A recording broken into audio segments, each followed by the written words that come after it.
भारत में बन रहा है इलेक्ट्रिक हाईवे। जी हाँ, एक ऐसा हाईवे जिस पे फराटे भरते ही गाड़ियाँ खुद ही चार्ज हो जाएंगी। इसका मतलब ये हुआ सड़क पर चलने वाली गाड़ियाँ खुद ही चार्ज हो जाएंगी, इन्हें फ्यूलिंग की जरूरत नहीं पड़ेगी। अब ये कोई आम हाईवे तो नहीं होने वाला। दरअसल सरकार सोलर एनर्जी से चलने वाले इलेक्ट्रिक हाईवे बनाने पर काम कर रही है और ये हाईवे दिल्ली और जयपुर के बीच बनाई जा रही है। कहा जा रहा है कि इस हाईवे के बन जाने से फ्यूल का खर्च कम हो जाएगा, इससे पॉल्यूशन भी काफी कम होगा। दोस्तों आइए बिना टाइम पास किए समझते हैं कि इलेक्ट्रिक हाईवे क्या होता है, ये कैसे काम करता है, इससे आपको क्या फायदा होगा और दुनिया में कहां-कहां इलेक्ट्रिक हाईवे पर काम चल रहा है। चलिए शुरू करते हैं। उससे पहले हमारे चैनल को सब्सक्राइब कर दीजिए। अब आपने ट्रेन या मेट्रो तो देखी होगी, ये भी देखा होगा कि ट्रेन या मेट्रो के ऊपर बिजली के तार लगी होती है। ट्रेन के इंजन से तार पर एक आर्म के जरिए जुड़ा रहता है, जिससे पूरी ट्रेन को बिजली मिलती है और इसी के सहारे ट्रेन चलती है। अगर हम आपसे कहें कि इलेक्ट्रिक हाईवे पर चलने वाले व्हीकल्स भी इसी तरह बिजली से चार्ज होंगे तो आप जानकर हैरान जरूर होंगे। लेकिन आपकी जानकारी के लिए बता दें कि हमारे देश में जल्द ही पहला इलेक्ट्रिक हाईवे आपको मिल सकता है। आपको बता दें कि देश का पहला इलेक्ट्रिक हाईवे दिल्ली और जयपुर के बीच में बनाया जाएगा। 200 किलोमीटर लंबे इस हाईवे को दिल्ली मुंबई एक्सप्रेसवे के साथ एक नई लेन पर बनाया जाएगा। ये लेन पूरी तरीके से इलेक्ट्रिक होगी, इसमें केवल इलेक्ट्रिक व्हीकल्स ही चलेंगे। सरकार इसके लिए स्वीडन की कंपनी से बात कर रही है। पूरी तरीके से तैयार हो जाने के बाद ये देश का पहला इलेक्ट्रिक हाईवे होगा। अगर आपको समझ न आया हो कि इलेक्ट्रिक हाईवे क्या होता है तो आप बिल्कुल साधारण शब्दों में समझिए, एक ऐसा हाईवे जिसपे सिर्फ और सिर्फ इलेक्ट्रिक व्हीकल्स ही चलेंगे। ट्रेन की तरह इस हाईवे पर भी इलेक्ट्रिक वायर्स लगे होंगे।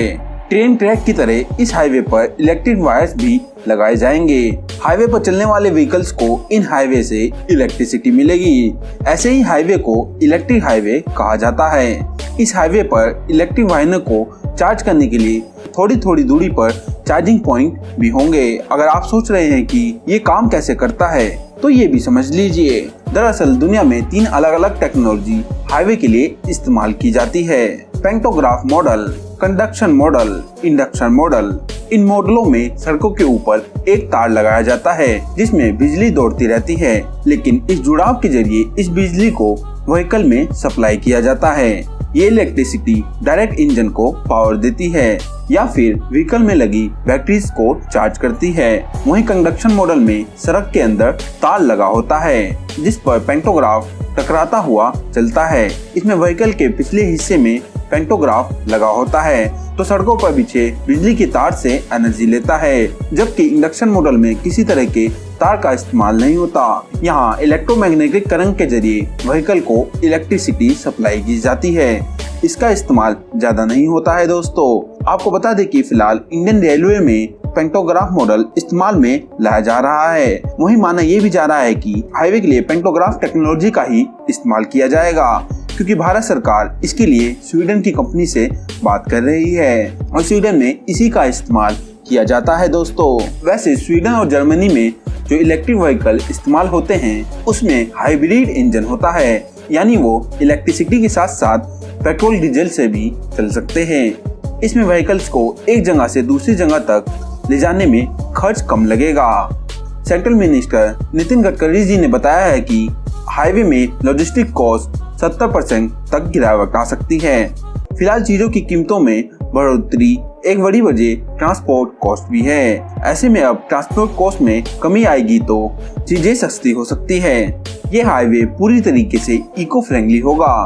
यहाँ व्हीकल को चलाने के लिए इलेक्ट्रिसिटी का इस्तेमाल किया जाएगा जो पेट्रोल और डीजल के मुकाबले सस्ती होगी और एनवायरनमेंट के लिए भी काफी हार्मफुल नहीं होगा। इससे पेट्रोल डीजल पर भी हमारी डिपेंडेंस कम हो जाएगी और महंगे पेट्रोल डीजल की वजह से ट्रांसपोर्टेशन कॉस्ट भी बढ़ी हुई है। इस हाईवे पर लोगों को कई सुविधाएं मिलेगी। अगर कोई एक्सीडेंट यहाँ हो जाए तो 30 मिनट के अंदर लोगों तक मदद पहुँच जाएगी। स्वीडन ही ई हाईवे शुरू करने वाला पहला देश है। स्वीडन ने 2016 में ई हाईवे का ट्रायल शुरू कर दिया था और 2018 में पहला ई हाईवे शुरू किया। वैसे आप भी समझ गए होंगे नॉर्मल हाईवे और इलेक्ट्रिक हाईवे में क्या अंतर होता है। इसे लेकर आपकी क्या राय है हमें कमेंट में जरूर लिखकर बताएं। अगर वीडियो अच्छा लगा हो वीडियो को लाइक और चैनल को सब्सक्राइब कर लीजिए। हम फिर मिलेंगे एक नए वीडियो में, तब तक के लिए अलविदा।